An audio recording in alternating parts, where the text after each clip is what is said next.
é o canal Matemática no Ar e eu te ajudo a entender a matemática para resolver as questões dos concursos com sabedoria. Hoje vamos falar sobre porcentagem e resolver duas questões da VUNESP. Bem rapidinho, quando eu falo de porcentagem, eu estou falando de uma fração que vai ter denominador 100. A gente tem várias formas de resolver as questões que envolvem porcentagem. Porém, aqui eu vou optar por resolver utilizando a regra de 3.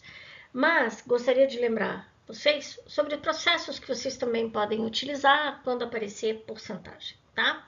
Para isso, vamos considerar que a gente tem um valor base. É o valor atual do produto, é o valor da tua conta de luz, ou coisa parecida. Tem um valor atual.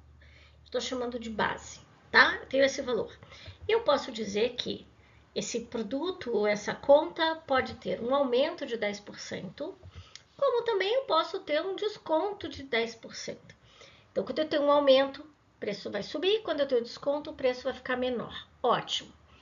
Agora, o que eu quero dizer assim, o valor atual, o valor base que eu chamei, ele é 100% do valor. 100%. Então, a geladeira custava 1.500 e teve um aumento de 5%. O valor atual ali, o 1.500 da geladeira, é o 100%. E ela teve um aumento de 10%. Então, ela passou a custar 110% do valor original, do valor base. E o desconto? Bom, o desconto, o meu produto custa 100%, ele teve 10% de desconto. Então, é 100% menos 10%. Então, meu produto passou a custar 90% do valor. Nunca calculei assim. Não tem problema. Por quê? Normalmente a gente calcula o valor do aumento e depois acrescentamos ao valor para saber quanto que passou a custar. Então, eu descubro quanto é 10% do valor da geladeira, acrescento ao valor antigo da geladeira para eu saber quanto que ela passou a custar. Desse jeito, você faz um único cálculo, você já chega direto no valor com o aumento. Então, às vezes o enunciado traz quanto passou a custar a geladeira. Esse é um bom método. Mas, claro, o outro também dá certo. Você calcula 10% e depois soma. E tudo bem. É só pensando que, às vezes, na prova a gente tem um pouquinho de pressa, porque são 4, 5 minutos por questão.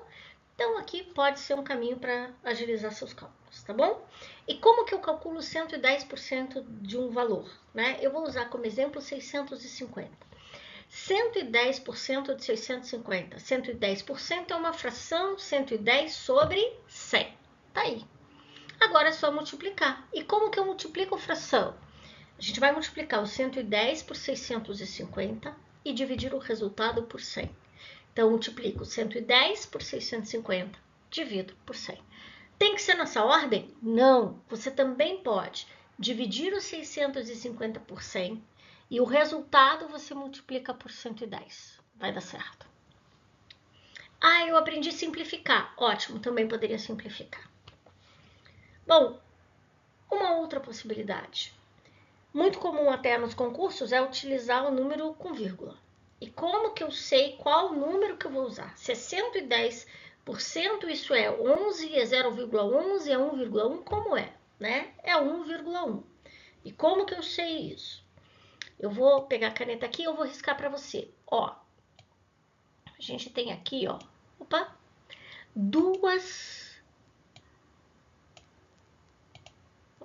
duas casas decimais, esse número vai me representar. Por quê?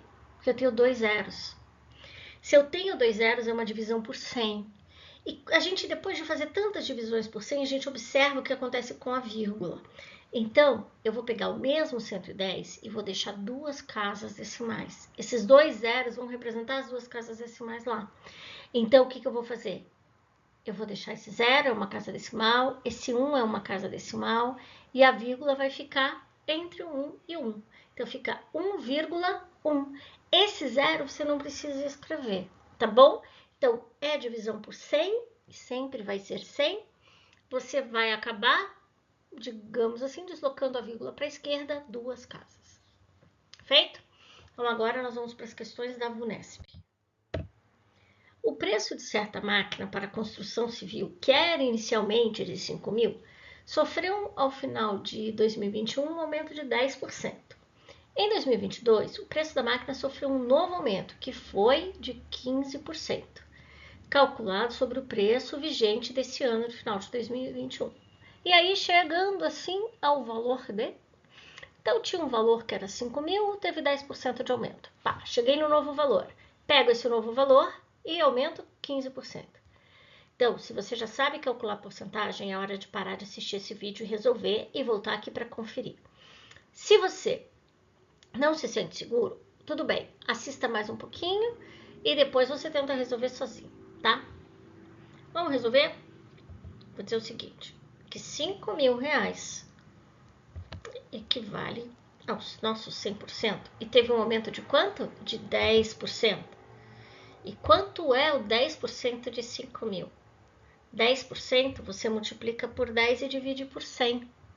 Então, isso é a mesma coisa que dividir por 10. Mas quanto que é 5 mil divididos por 10? 500. Então, 10%, 500. Então, o meu valor passou a ser 5.500. Ok? Bom, esse é o primeiro, mas agora o aumento foi de 15%. Então, eu vou pegar os 5.500. 5.500 vai ter um aumento de 15%. Então, vai ser quanto? 5.500 mais 825.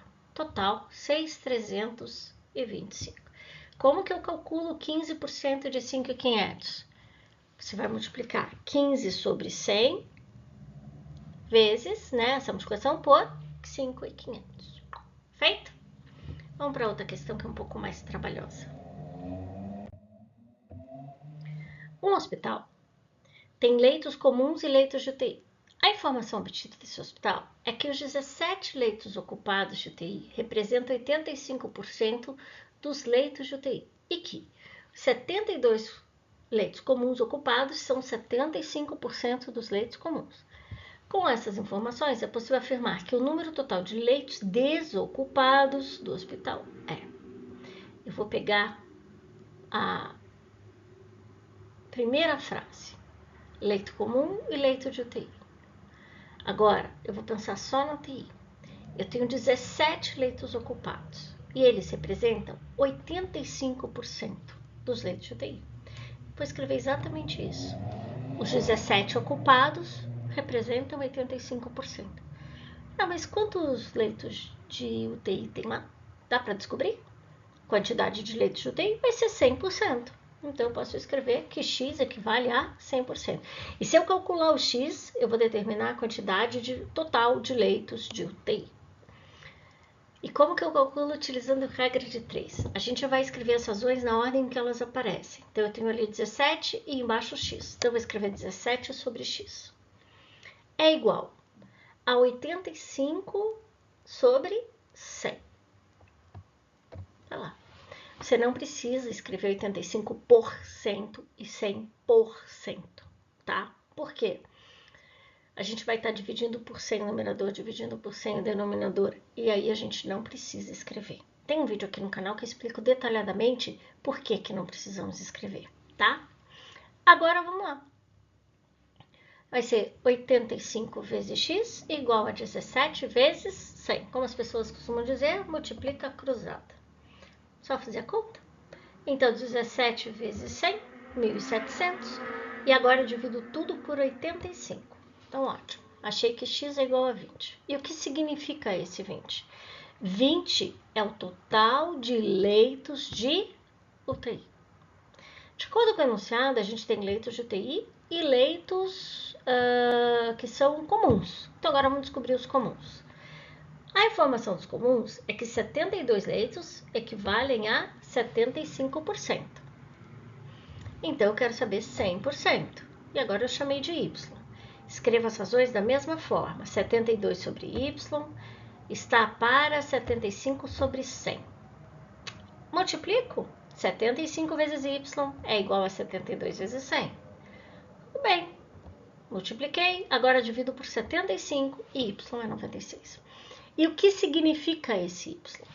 Y aqui quer dizer a quantidade de leitos comuns.